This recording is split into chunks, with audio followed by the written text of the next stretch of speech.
to people out there as they're looking should be really who can beat Hillary Clinton. I mean, that's one of the main underlying issues for Republicans. You have said that if the Republican Party doesn't win in 2016, we are cooked. Why do you say that? Yeah. Well, because I think you're right. I mean, it's all about winning, right? And we have to win. And the good news is there's a number of our candidates that can win, and it's up to our primary voters and delegates to decide who that is. So, in spite of, the volatility on our side of the aisle, the fact is when you look on these head-to-head polls, many of our candidates are already beating Hillary Clinton head-to-head. So that is what it's about. But the reason I say that we could be cooked is why do you think your party is cooked if you don't win this one in particular? Because it's very difficult at a national level to run a nationwide year-round infrastructure, ground game, data operation if you're out of the White House for 16 years straight. The infrastructure that it takes, the money it takes to compete at the national level, it's hundreds of millions of dollars. And if you have a Hillary Clinton in the White House for another 8 years, obviously that means that we're not going to be able to raise the money that we need to raise. People are going to say, listen, we've become a midterm party that doesn't lose and a presidential party that has a hard time winning.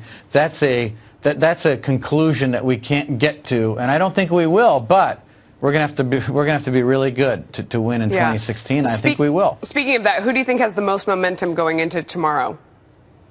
Well, boy, you're asking the wrong guy, because those are the types of questions that can get me in a lot of trouble. No kidding. I'm excited about we have a varsity team. I mean, that's the one thing about this field of candidates that is very true.